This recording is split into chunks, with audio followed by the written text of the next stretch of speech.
I think my first memories was around that 92, 93 era. That makes me about 10 years old. I was at a friend's house that I used to race go-karts with, and we'd have a big backyard barbecue and watch the great race. And I remember, I think that year, Jimmy Richards and Scapey won in the Nissan Skyline. So that was probably my first memory of Bathurst. No, zero, absolutely zero. Like I'd watch those guys, it seems so far away, me being 10 years old racing go-karts. I was never really a dreamer, I never really had any big goals. It was always just get to the next go-kart race that weekend, and then I raced go-karts for many years, thinking, even at the end, thinking I was still just going to keep racing go-karts for the rest of my life. And then my uncle and father brought me a little Formula Ford, little racing car. And then I thought I was just going to race Formula Ford for the rest of my life. And then I got an opportunity here at Supercars to drive the 1000. And now I've had an amazing career of, I think this is my 18th occasion, or I think 18 or 19 times I've come here for the great race. So I'm not the young kid anymore. Not the oldest, so I think there's 6 or 7 guys that leave full-timers that are a little bit older than me, but certainly not the youngest. You'll hear it so often that this place is amazing, but it really is. There's no other way to put it. It's one of the best bits of road in the world, and we're so lucky to have it here, right here in this country, and we can race around it every year. Now, go back to April.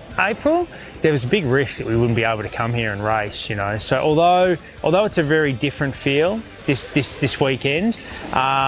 We're just so thankful that we can come here and race 1,000 Ks on Sunday. If the weather doesn't say what it's going to do in monsoon and it gets red flagged halfway through. But besides all that, yeah, it's fantastic to be able to be here.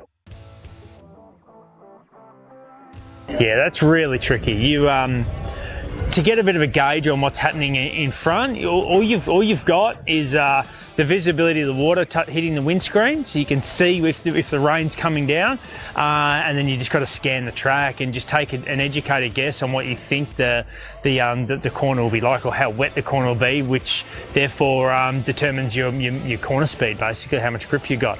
So it's very, very difficult, and that's forever changing. So it changes as the rain comes down, and then it keeps changing again as it dries out. You don't want to underdrive a corner either, because then you end up getting passed by your opposition. So it's a really difficult, it's a real brain fryer really. Like your brain, if it's wet for any long period on Sunday, honestly, mentally, every driver is just going to get out, just going to be peel out of the car and take 2 or 3 days to recover, because trying to judge that track in the wet and it's drying or to get more water and less water, it's going to be a real brain fryer.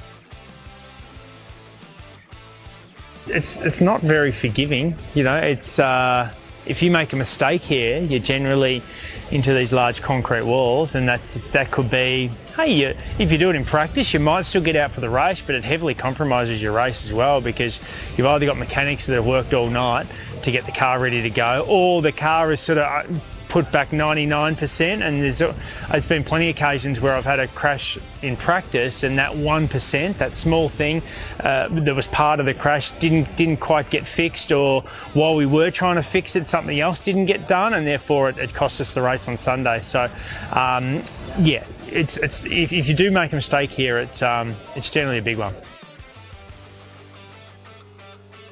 I just lost the rear in qualifying and fired into the fence up at the cutting. Now there's a grate there. I think the most famous incident up there is probably Larry Perkins, where he hit the fence and the car just stopped and he tore all the front out of the car. I did a similar thing, just lost the rear through the kink and into the fence, and that was the end of qualifying, and then hurt us all weekend from that. So that's the big one that comes to mind. The older I'm getting, the more I care for the environment and things like that. But this is going back 10 years ago.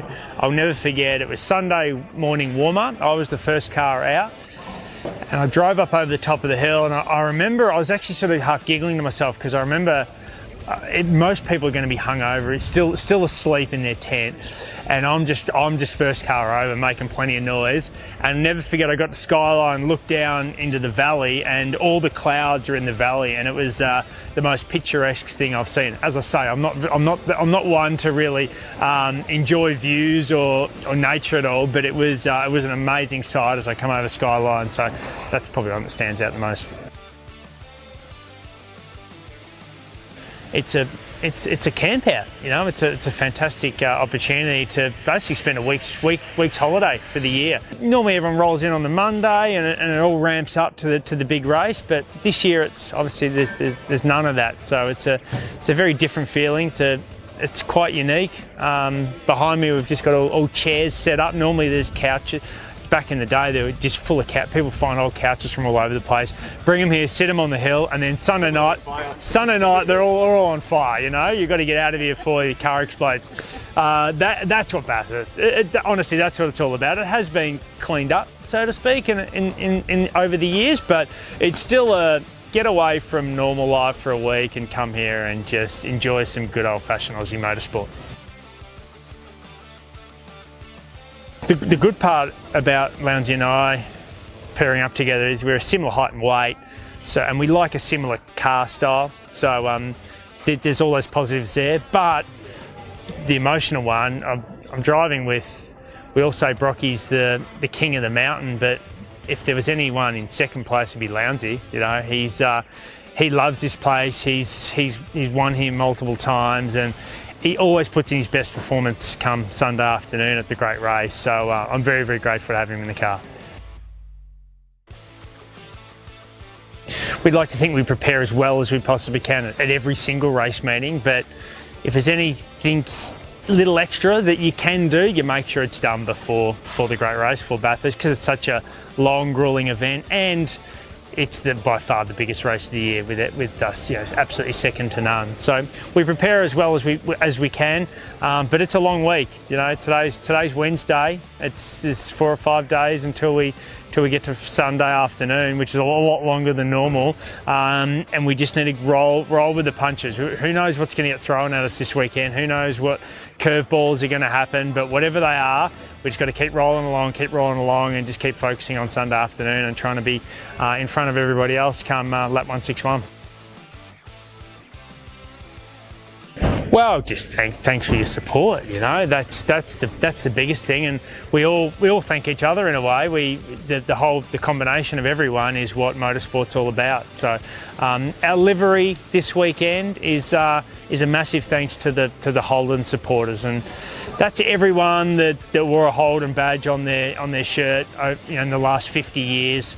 That's everyone in Teamland. That's everyone that's worked for Holden, the engineers, the past drivers, the whole lot. Everyone that's been involved in this 50-plus year journey. We just want to say thank you. And of course, we're going to do the best we can to have a fairy tale finish for what is one of the most iconic brands in Australia. But yeah, just a massive thanks to everyone for making Bathurst what it is. I've no doubt this event will be around for another 100+ years, and we're just all part of the journey. So enjoy it for what we got. The past wasn't better. Right now is what it's all about, you know, and it's going to continue to get better as the years go on. So thanks for your support, and we hope to see you everyone at the track next year.